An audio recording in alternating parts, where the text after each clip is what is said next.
მოგესალმებით, ეს BMG სამინდის პროგნოზია, რომელსაც გარემოს ეროვნული სააგენტოს მონაცემებზე დაყრდნობით მე, ანა ელიკაშვილი წარმოგიდგენთ. 20 ნოემბერს სრულიად საქართველოში დრო გამოშვებით ღრუბლიანობა მოიმატებს, უმეტესად უნალექოთ ჩაივლის დღე. დასავლეთ საქართველოში +25 მთიან რაიონებში კი +23 გრადუსია მოსალოდნელი. აღმოსავლეთ საქართველოში +20 მთიან რაიონებში კი +18 გრადუსი ფიქსირდება.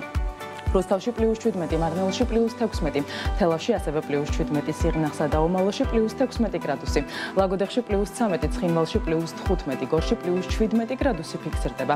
სტეფანწმინდაში +13, ბაკურიანში +12, გუდაურში +7 გრადუსია მოსალოდნელი.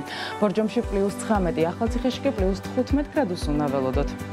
გადამინაცვლოთ დასავლეთ საქართველოს ქალაქებში ქუთაისში +23, ბათუმსა და ფოთში +20, სოხუმში +21, ზუგდიდსა და ქობულეთში კი +20 გრადუსი, ანაკლიაში +21, ოზურგეთში კი +22 გრადუსი უნდა ველოდოთ.